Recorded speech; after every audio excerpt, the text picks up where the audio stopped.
Serena. And I'm Rachel. We're the hosts of Book Tales. If you like reading books, Drinking cocktails, and Scottish accents, then meet your new favourite podcast. come with us as we explore different themes from romantasy to horror and everything in between. We pair each book with a bespoke cocktail and tell you everything you'll need to make one. And each week play our fun game tailored to each book. Find Book Tales wherever you get your podcasts. So grab your book, Grab your booze for Book Tales.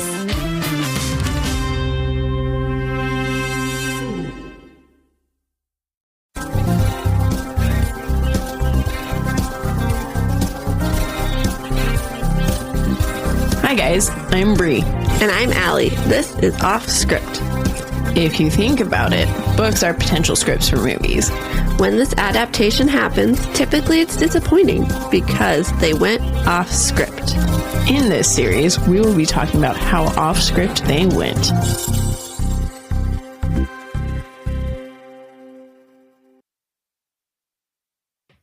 Hi everyone, Hello and welcome to Offscript, a podcast. where we compare books to their movies. And today it's not going to be weird because Alli and I can see each other. We can, but What my the fuck? screen, like my your notes screen are on. to the So now I gotta figure out if I want my notes on my big screen in front of me or the camera over here. When I'm looking at the camera, it looks like I'm looking off into the distance. What am I thinking about? So if I jump back and forth, that's what I'm doing. That's why. Okay. Well, I'm Bri. I'm Alli. And today we're covering White Bird. Yes, we are. It Mhm. is a sequel to Wonder. Yeah. Yeah, Something that we covered, 2 seasons ago? I think so. 3. Something like that. How the fuck are we on season 8? That's what I want to know. I was looking at season 9 and basically I copied and pasted our basically this whole year to the next year. And I sat there and I was like, holy fuck, how is this already going to be season 10? I know. My gosh. Just keeps going and going. There's no end in sight. Oh my gosh. Mm. Oh, I have fun. We have fun.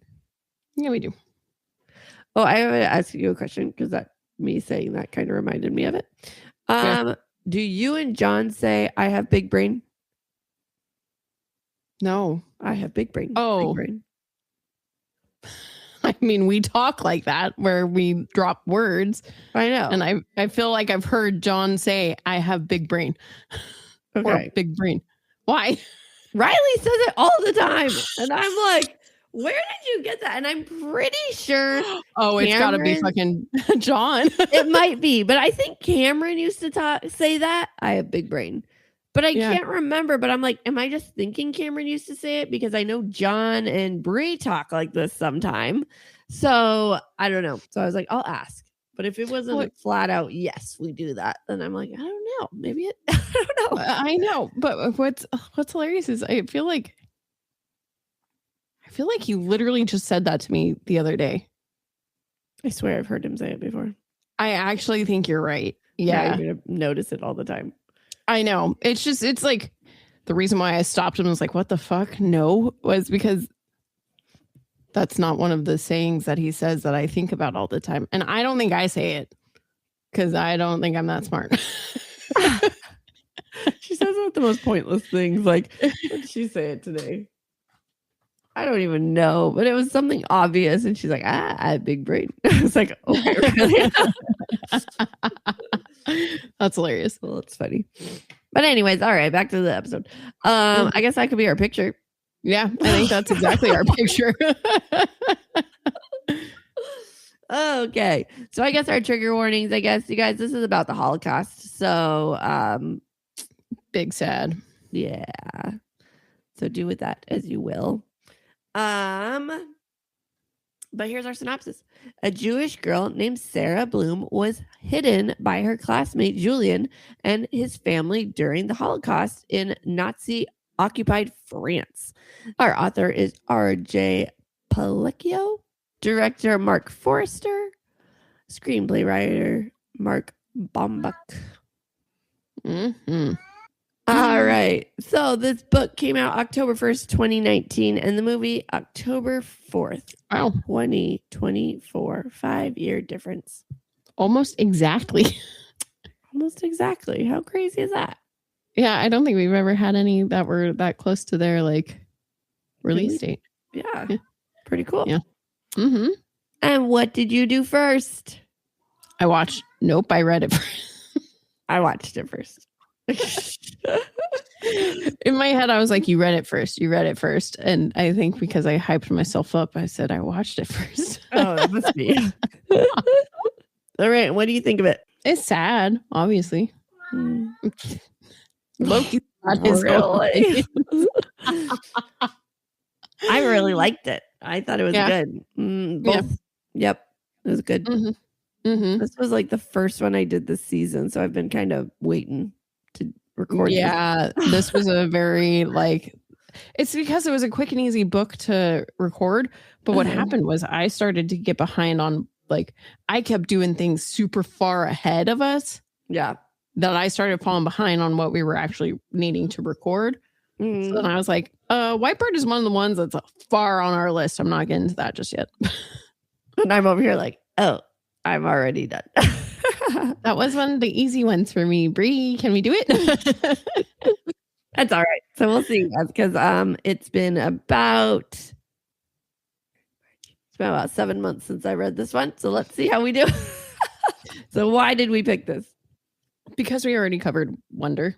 So I was like, okay, I think we need to get the sequel in there at some point. Yeah, agreed. And yep, that's it. Okay. I'll take it. So our super fun facts. Originally, this was set for release in September 16th, 2022. It was pushed to October 14th, 2022 later that month. The film was quietly removed from the schedule and pushed to August 25th, 2023. Hey, your birthday. I was just going to say, I was like, what? Due to underperforming at the fall 2021 box office. It was also pushed again to unspecified date due to the SAG-AFTRA strike. This poor movie. I was just going to say, this poor movie. That was That good. sucks. Okay. It was shot in 55 days. That's insane, actually. Yep. But it is a short movie. Not that short, but it's surprising. Yeah. I think it's cool that it was filmed in the Czech Republic because my grandma was from the Czech Republic. Well, that's cool. The drawings that accompany the end credits and retell the plot of the film are original illustrations from the graphic novel. Oh, cool. I did not watch the end credits. Done. Turn off. Basically. Well, no, it's because I watch our movies basically like right before bed. So I'm like, yeah, I know. I gotta get ready for work now. Go sleep. Yep. And Bryce Geiser, I would say Geyser reprises Julien Albans from Wonder. So he came back. That's cool. Yep. I thought so. He looked familiar. He did. And this was the final film produced by Participant Media.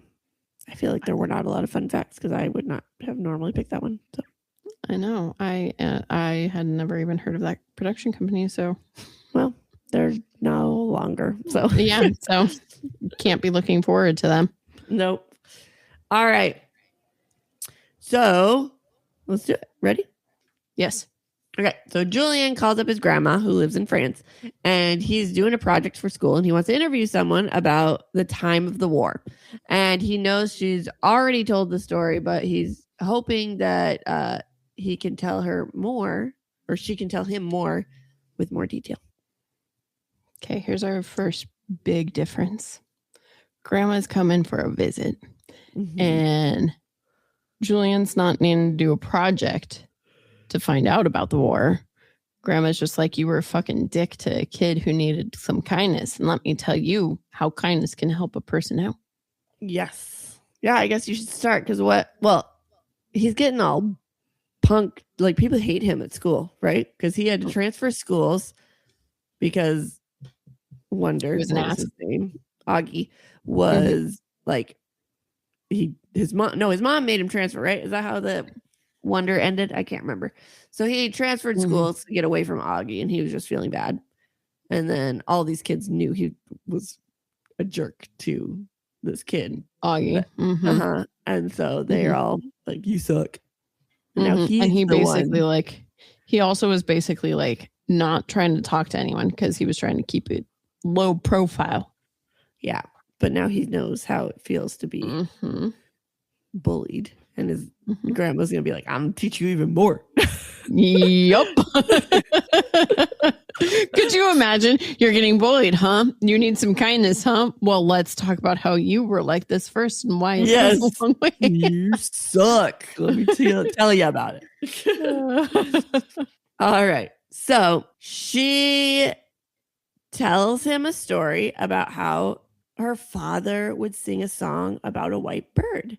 And they explained how in France, all these anti-Jew proclamations were coming up, and she couldn't go to some shops, and she wore a little star that said she was Jewish, like she had to because that's what happened back then.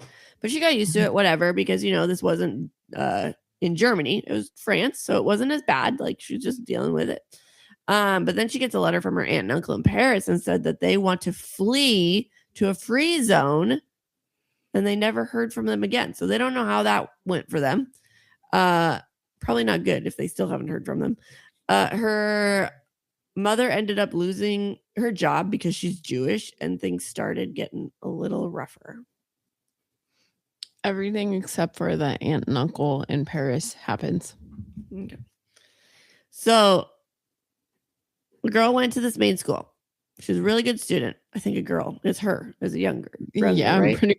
Okay. Yeah. So Sarah is her name, went to this school, and it is her. Sorry, I read ahead to make sure.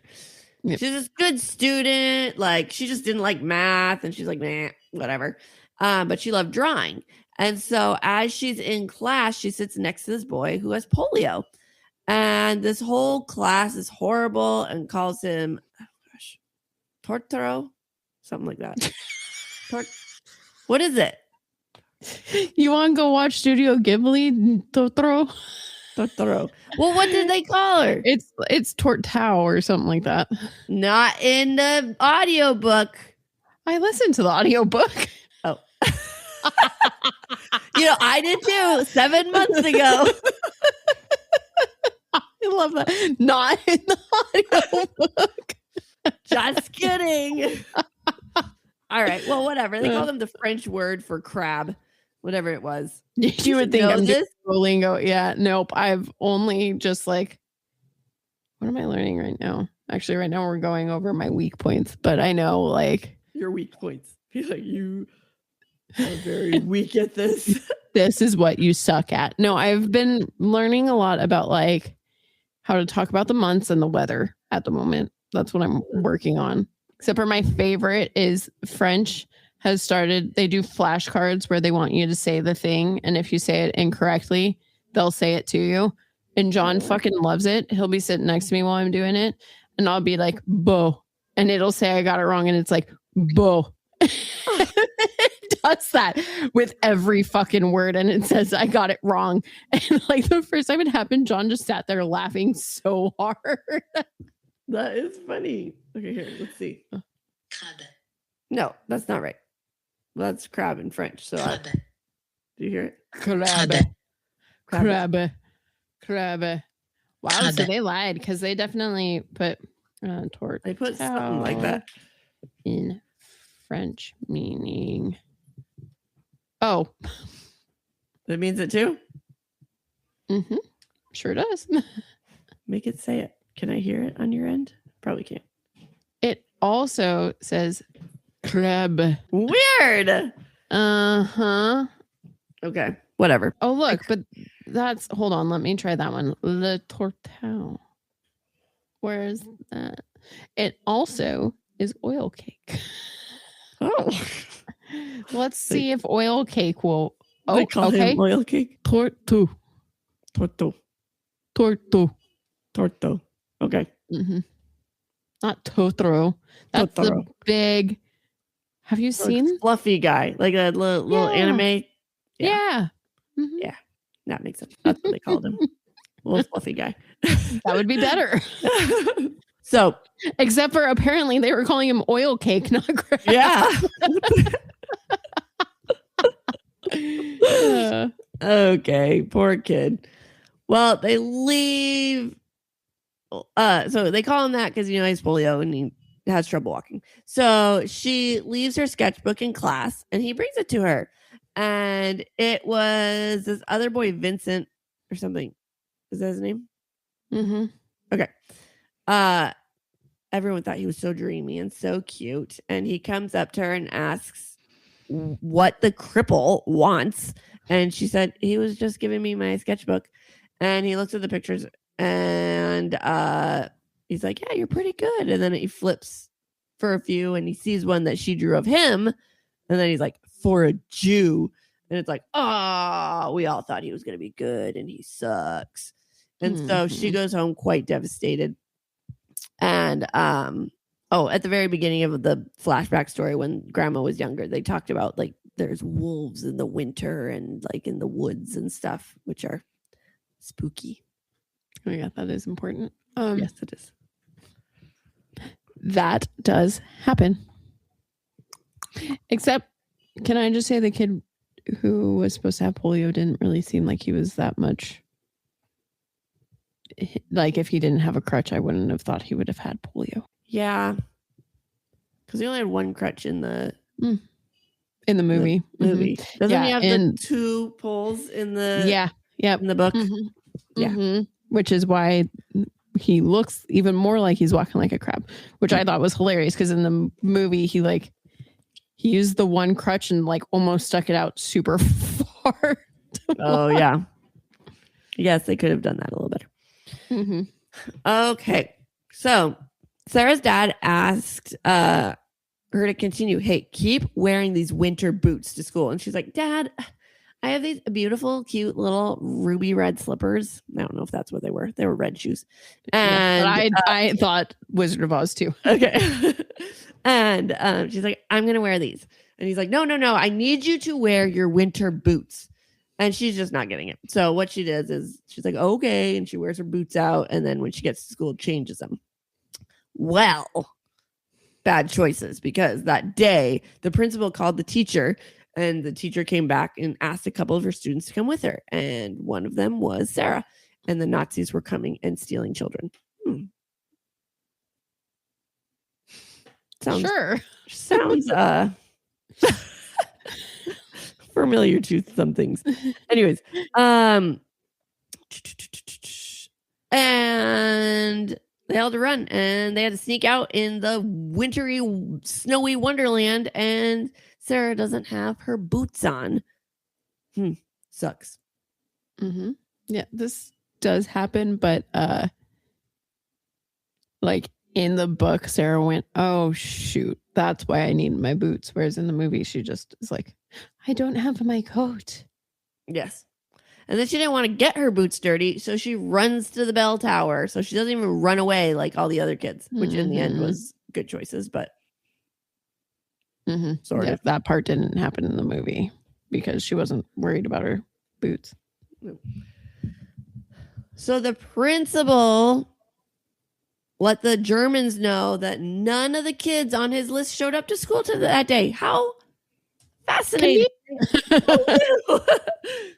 And of course they, believed that he was tipped off, which yes, he was.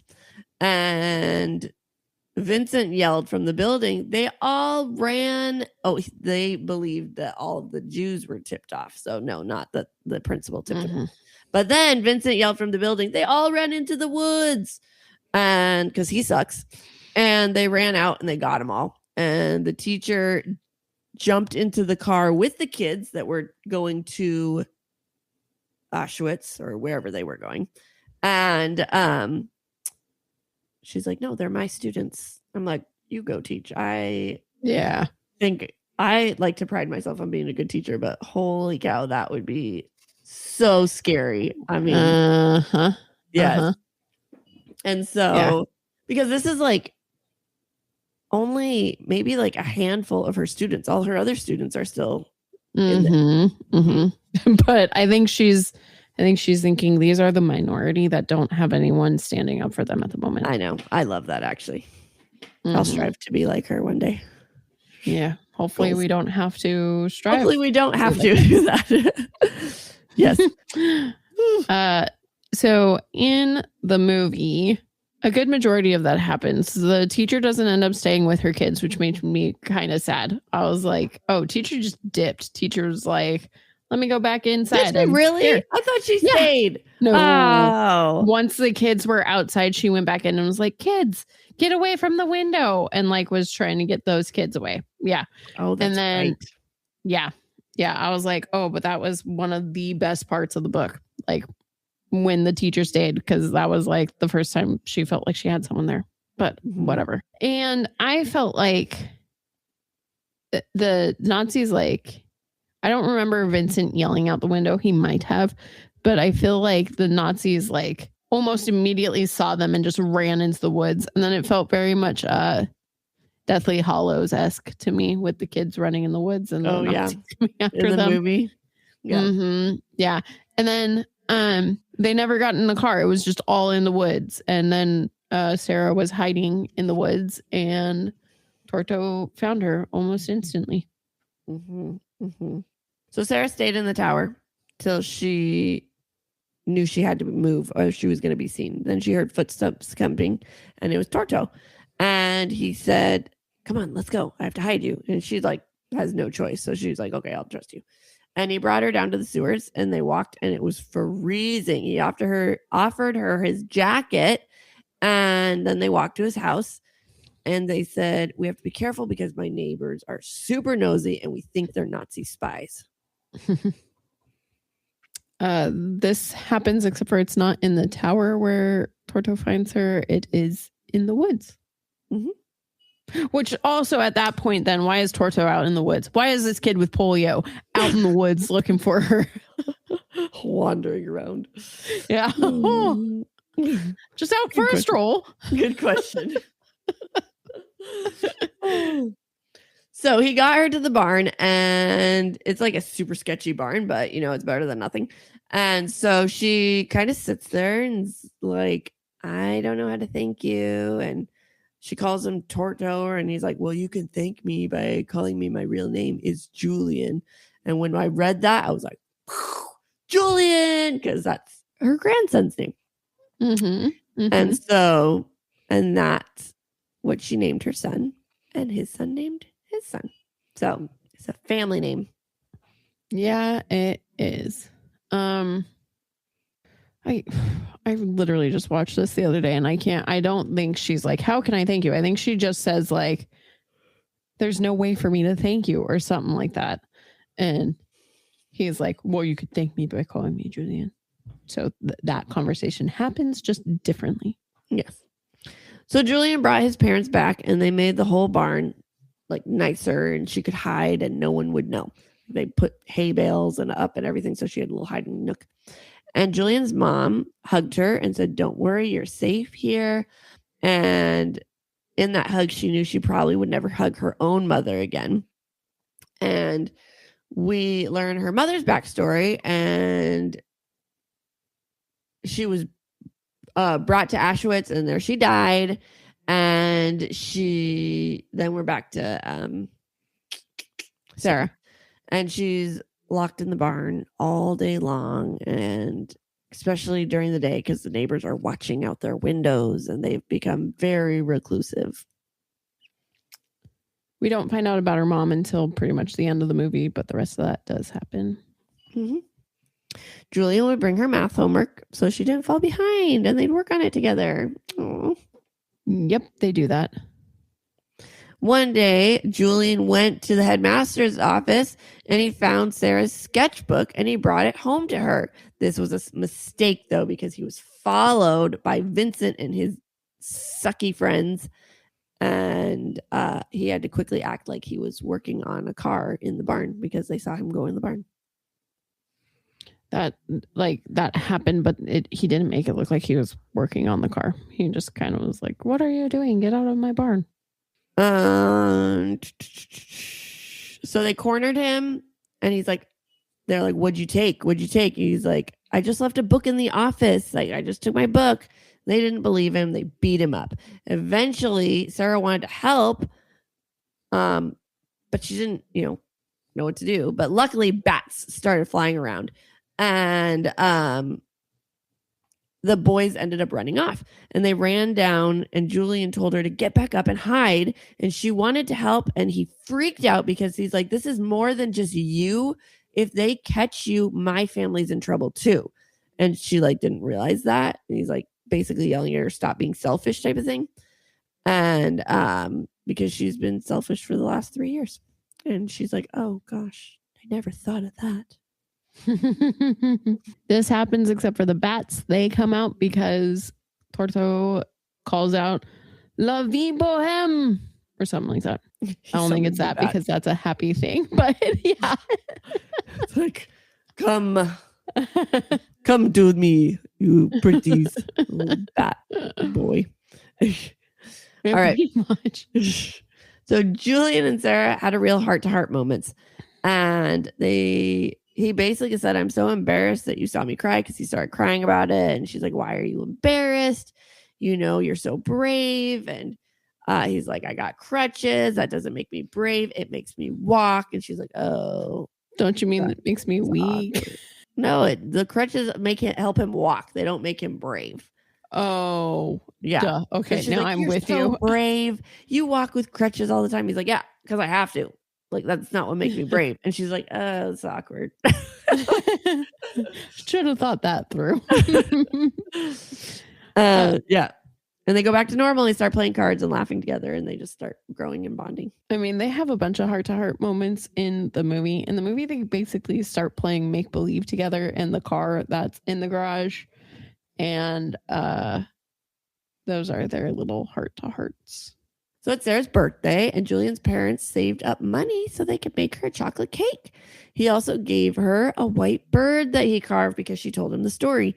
And it was a wonderful birthday. And the next evening, Julien came for another present, that she could walk outside in the dark. This is the first time in over a year she has left the barn.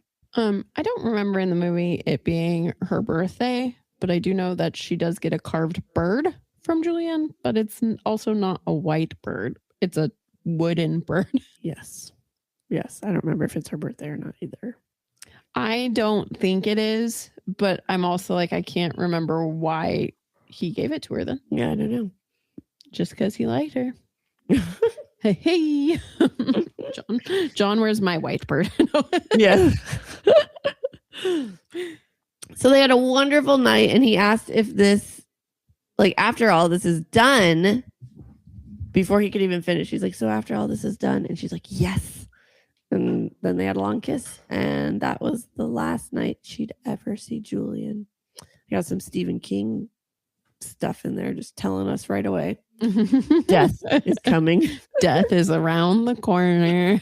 I do know that they kiss in the show or in the movie, but I don't remember it happening like this. Couldn't tell you. I should have rewatched it. All right. The next day they went off to school, and Julien was rounded up by some soldiers. They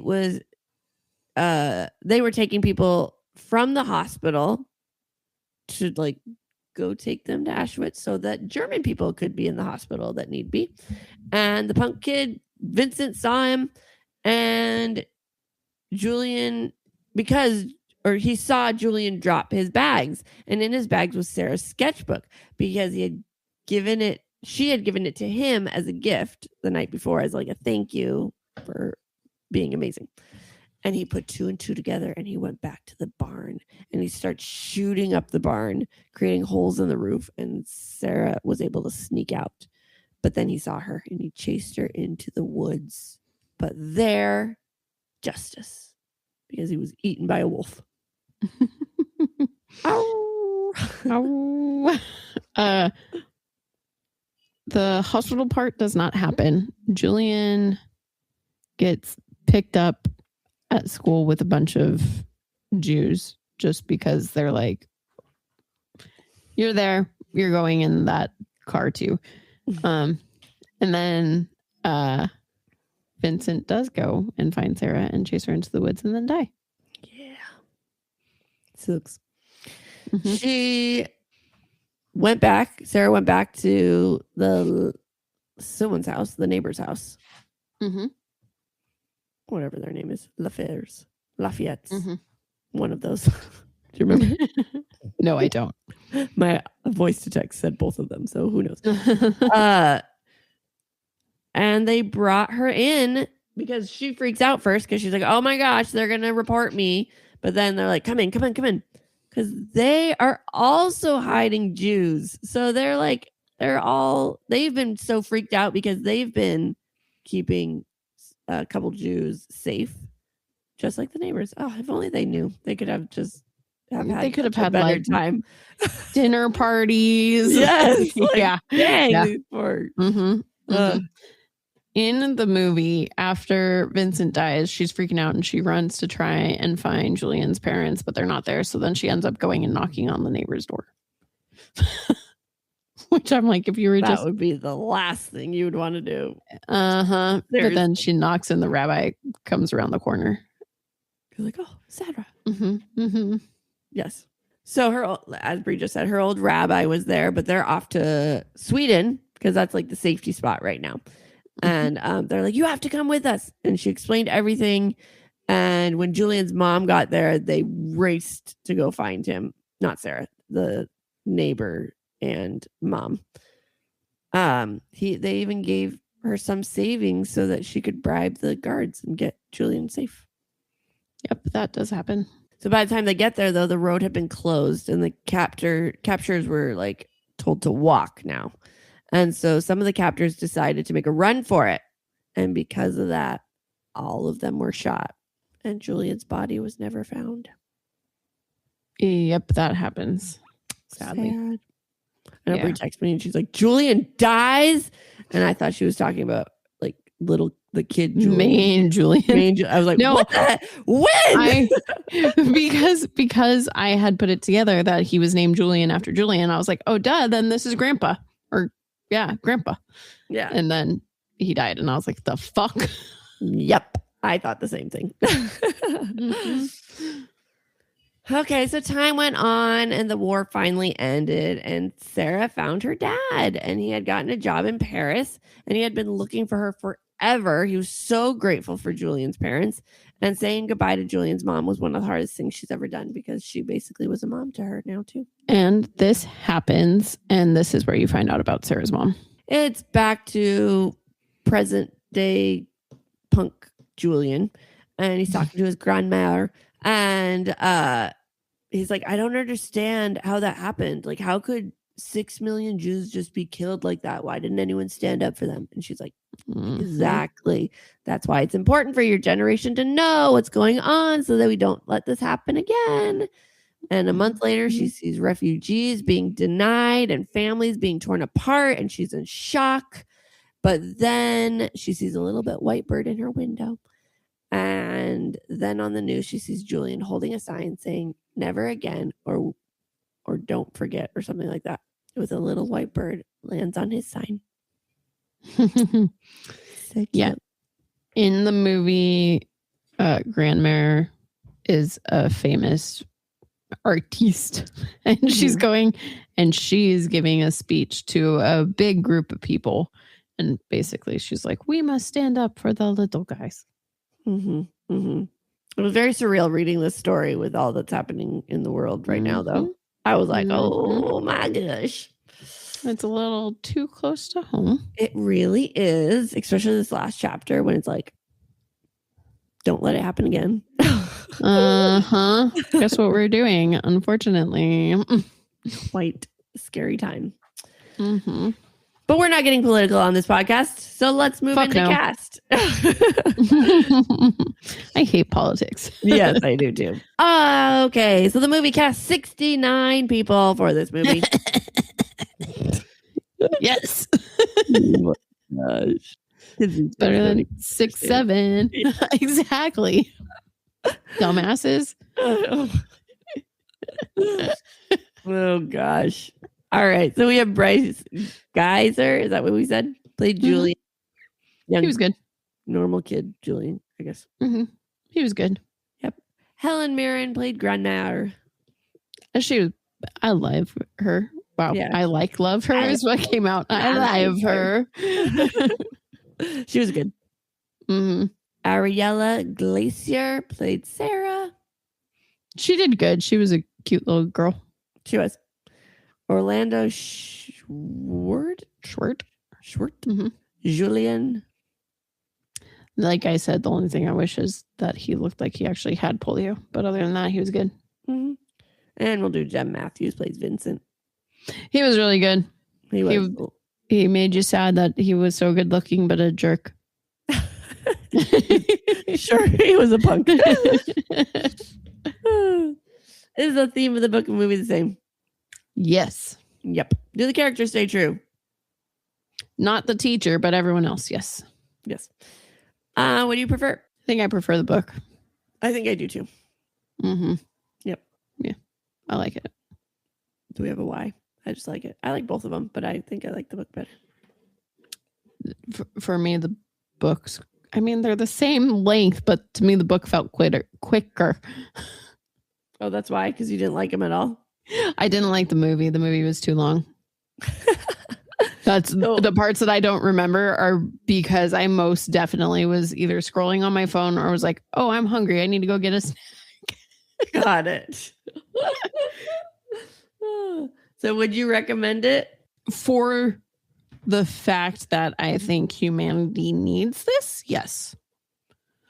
For entertainment, probably not. Really? Yeah, it's good. Mm-hmm. I think yeah, actually, I'm going to stick with no, unless I'm trying to get people to pull their heads out of their ass. I say yes. I thought they were both pretty good.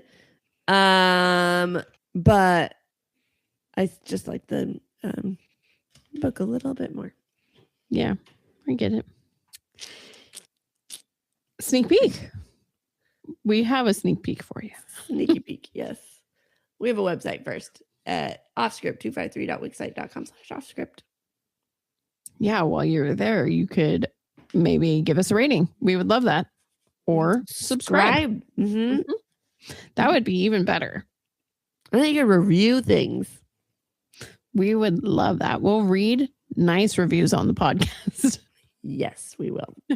You can also message us, hey, in Whitebird, actually this happened and you said this. Or actually, Bri, the teacher did go with the kids. Or how did you skip my favorite part? This is what happened. You should tell us. And we'll talk about that on the podcast in a mini-sode. Sure will. Yep, we will. Mm-hmm. Speaking of, will we have a mini-sode for you this Wednesday? We sure hope. Do we know? We don't. No, we're doing good, but we got some dates where Bri can't record and I can't record, and we're just going to do the best we can. Mm-hmm. Because what that usually means is we then have to double up on our episode recordings. Yes. So. And you know what goes by the wayside? Mini-sode. Yes. Well, I don't want to do one this week. And then Monday, I'm actually pretty excited for this one. It's Lord of the Flies, everybody. It's funny. I mean, I'm going to say this in the next one too, but this was one of the books in high school that I definitely cheated on all the homework that I had to do for it because I did not read it. Wow. I actually read it, but I did not enjoy it when I did so. Well, I did not read it. I thought I would not enjoy it. And then when we started this podcast, it was one of the ones that came up and I was like, I remember having this in high school. Maybe I'll enjoy it now. We'll see. I guess so. I was doing like some of my notes and I was like, Riley, listen to this. I'll tell it more about it, the specifics part in the next episode if I remember. Watch me not. But it was like someone died. So I'm like doing my notes. Oh, I'm doing something happened, something happened. And each time Riley's like, oh, what? And I was like, something. And then I said, and someone came crawling out and then they killed him. Or no. Yeah. They thought it was the beastie and they killed it. And she's like, I bet it's so-and-so. And then I was like, it was so-and-so. And she's like, that's hilarious. You just got her excited to read it now. I know. I was like, well, you're going to read this in high school. And she's like, do I have to? I was like, probably, yeah. She's like, well, I most likely get to read other books. I was like, oh, yeah, they're not going to be much better.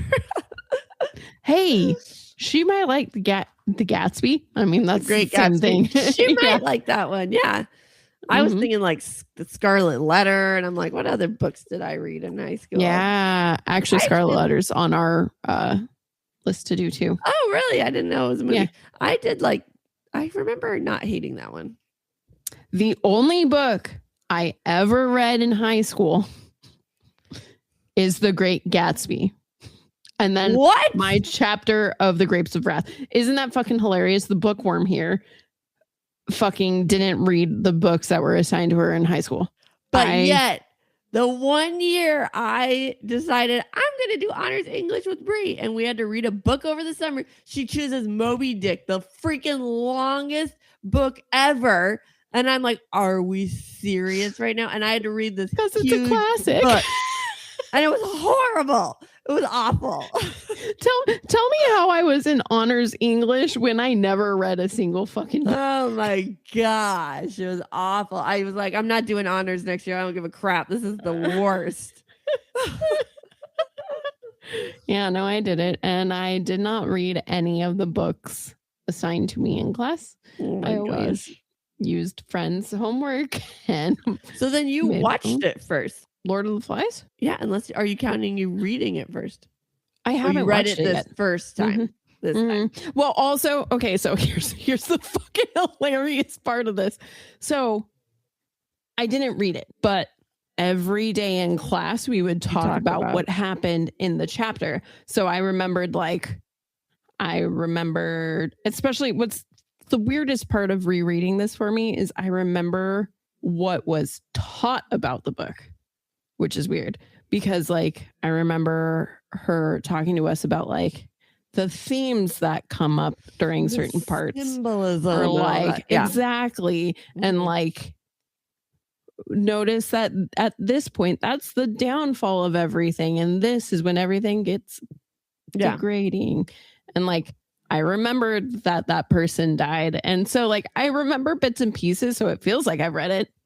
Yeah. Okay. But now I'm actually reading it. Yeah. Hilarious. Oh, goodness me. All right. Cool. Well, yeah. That's what we got going. Okay.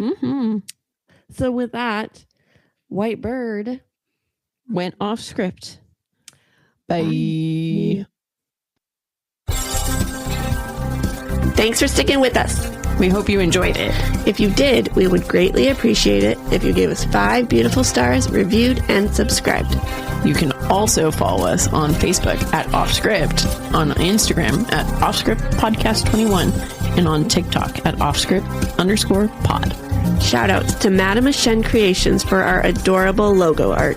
And Adam Daniel for our incredible theme song. And to Creative Cinephile Productions for producing our podcast. See you next time.